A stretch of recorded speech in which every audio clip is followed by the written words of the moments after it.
We finished restoring your 1978 Okumurayuki Pachinko machine, and this quick start guide will show you how to set it up and play. Now you are going to be putting in your own glass, and so that one of the first things you want to do is open your play field door. The way you'll do that is on the back of the machine. There is a wire here with a loop. What you're going to do is you're going to lift up on that loop, and as you lift up, it'll pop your door open. You can swing it open, and then you'll just slide your glass in. There are two tracks in the door. You want to slide it in the track, the back track, the one that's going to be closest to the play field. I just have some temporary plastic to put in here. It still has the protective coating on it, so when I close it, it'll make everything look fuzzy. Oh, and to close it, you just snap here and here where the two latches are. Next, you'll want to lock the ball drain lever. It's this part right here. There are two levers here. I'm pushing one. There's also one behind that. Those two levers, the way they are now, if you were to pour balls in the machine, they'd come here and they would push these arms down, and then the balls would flow down and out your machine. So you need to lock those. And what we're going to do is we're just going to pull down on this part here, and when we do, these flipped up and now they're latched. Balls in. Next, the most common problem with Pachinko machines is the one ball seesaw. Behind this metal bracket here, there is a little white pocket that catches the balls, and it tilts up and down. And right now it's tilted in the wrong position. It's down. This arm here is pushed over. So we need to reset it by just pushing up on this little red knob here. Reset the seesaw, and this arm dropped in its normal position. Now we'll connect the lights. There's just a 9-volt battery here. I'll flip this over so that it's touching. You can actually snap it on when you get it home. We have one switch here, and when you get a jackpot, that arm will pivot up, and as you can see, the lights will flash. Now we'll load some balls into the supply tray here. When we do, they'll roll across this track in this white arm here. I'll talk about that in a minute. They'll go around the track, around this turn, over here, and enter into your jackpot assembly. This is where the balls will stay until you get a jackpot, and when you do, they'll release and they'll drop down, hit a bell, and go out to your play tray. This part over here, right now, if you were to try and play and shoot balls on the front, you wouldn't be able to shoot any because this arm is weighted, and when it pops up, it blocks balls from going into your shooter lane. We'll see that in a minute.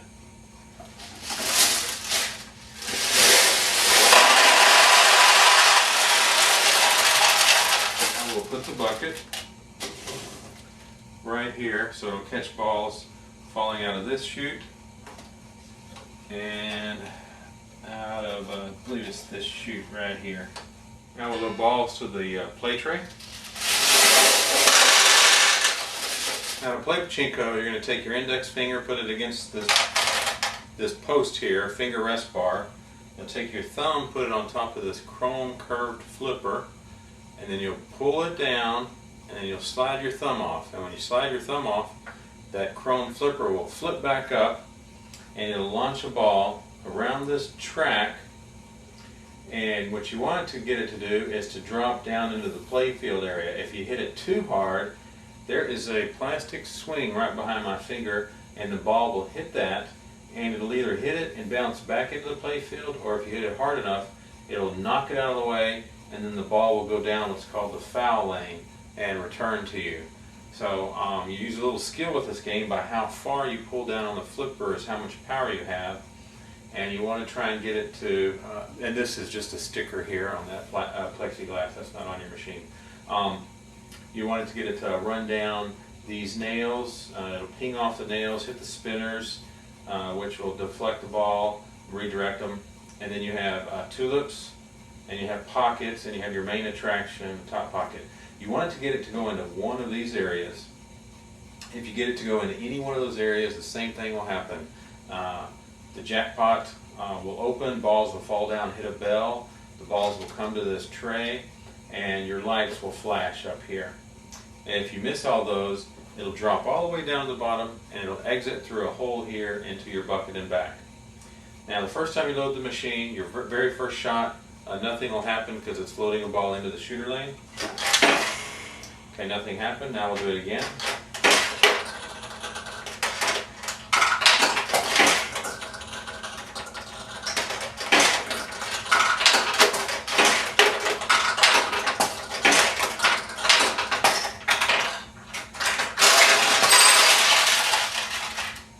Okay, we took several shots. Some of them I used a lot more power and came down this side. A couple of them I used less power to come over here, aiming for the open tulips. One went into this one, and it was open. And when it's open and a ball goes in, the tulips close. Now, with it closed, if a ball were to go in it, those tulips would open. And like I said before, it's the same thing no matter where you get the ball, but I will open up the door and we'll drop a few in the jackpot main attraction area so you can see what happens. Typically, if these tulips are closed and balls go in here, it'll open up some of them. Okay, I'll drop a ball through this top pocket and it'll just drop straight down into this center attraction. And there are 3 places for the ball to go. They'll either go to the left, to the center, or to the right. And depending on which one of those it goes into, it'll open up different ones of these tulips.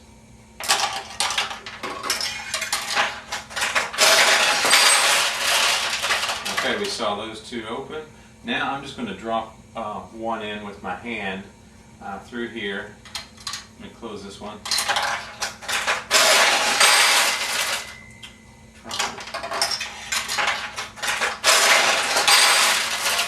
Okay, so when it went that side, it opened these 2. The other one opened these 2 when it went in.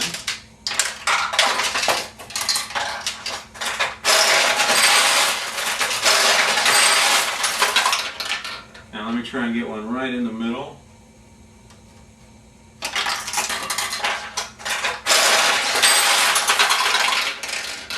Okay, when it went through the middle, it opened up both of these. Now, this one's kind of neat, because if it's open, let me close this.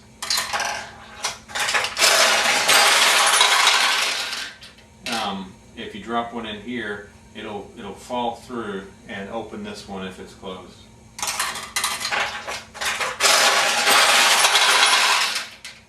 Okay, that extra bell you're hearing is whenever your play tray is full, the balls will start to back up in the machine, and if they can't get paid out, if they can't go into your play tray, then they'll go down into your overflow tray.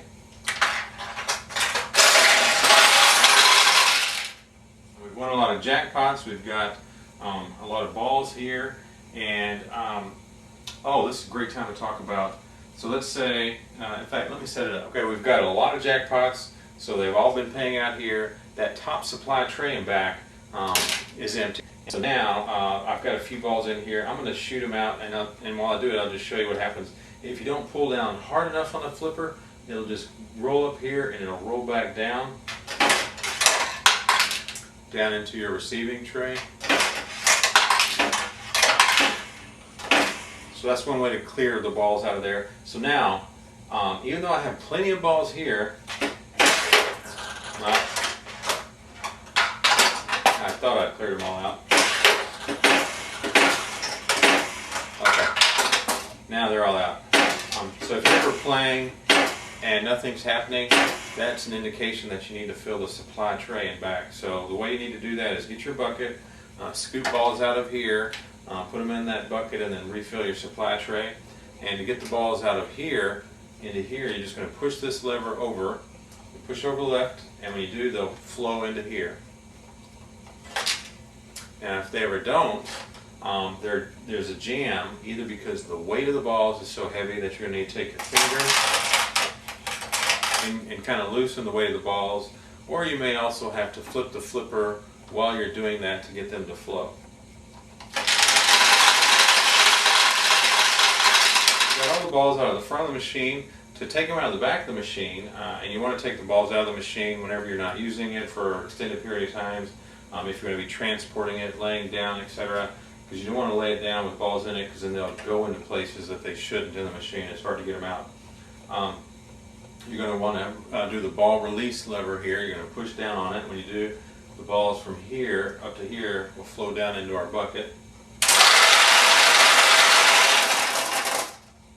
Okay, now we still have some right up here and in the jackpot. So what we can do is we can just take this long bar here and lift it up and down.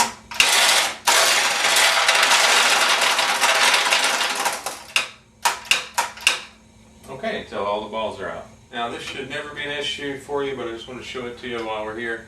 But this is the back of the flipper, this chrome bar, the metal bar in back. So as I pull back on the flipper from the front of the machine, you can see what it's doing. Here is a spring, it's a piston, and so when we let go, it pops up and it knocks the ball in the shooter lane out onto the play field. There is a wire right here that, as you can see, it's moving this blue ball load lever.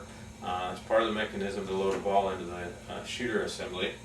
And right back here there is a spring, and that spring goes all the way to the other side, and we can adjust the tension on the spring. Let me show you that. Here's the other side of the spring. You see that metal with all the holes in it? There is a nail right here. You can just pick it up off the nail and move it to a different hole to adjust the tension. We're going to take a look at those ball load levers and the shooter assembly from the front of the machine. We've got the play field door open. We saw how to do that a while ago. Now we need to open the play tray door. There is a metal lever right here that we're going to push down, and we should be able to open the play field or play tray door. Actually, it just, from the weight of it, it falls, so you want to catch it. So now that's open. I'm going to zoom in so we can see the shooter assembly a little better. Okay, a couple things. Right here where this metal is, that's where balls enter into the shooter assembly. But right now that metal plate is blocking it, and it's blocking it because there aren't enough balls in the back supply tray. So if I were to add balls, it would slide that metal out of the way, and then the balls could go in the shooter lane. I'll just drop one in, and it rolled across this plastic here, which is a regulator, and now it's sitting there waiting to be placed into the shooter lane. Drop another one in, and that one's there, and now with both those there, if I drop another one in the hole, it stops right there. It doesn't go any further. So now if I pull down on the flipper and I let go, one ball just got loaded into the shooter lane. Probably saw some levers here moving. That's the other part of the ball load lever. So as I shoot, one got shot. I didn't have the door open, so that didn't work exactly right. But as one got shot, the next one got loaded into the shooter lane. And to close it, you're just going to lift up on it. Then you want to take your finger and push down on that latch to make it a little easier to close, and let go. Okay, that concludes this quick start guide. We sure hope you enjoy your machine. Another switch to your machine so it'll work just like the other one we restored for you. So the switch that we talked about before was for jackpots. The one we added is right here. This switch is for when you're low on balls, and when you don't have enough balls into the supply tray, this part will pop up here, and when it does, then your lights will come on and they'll stay on. So I'm going to push down on that part. What I do, you can hear it clicking. I'll go back over the lights. So when I push down, as if the machine was loaded with balls, the lights will go out. So if ever you're playing and the light comes on and stays on, chances are you need to fill the supply tray in back. And if the tray looks like it's full, just double check to make sure that this piece of white plastic here is pushed down onto that switch. Sometimes these little leveler devices that change the level of the balls, sometimes the balls will jam up and they won't flow through here, so you might have to move those so that the balls flow down the track.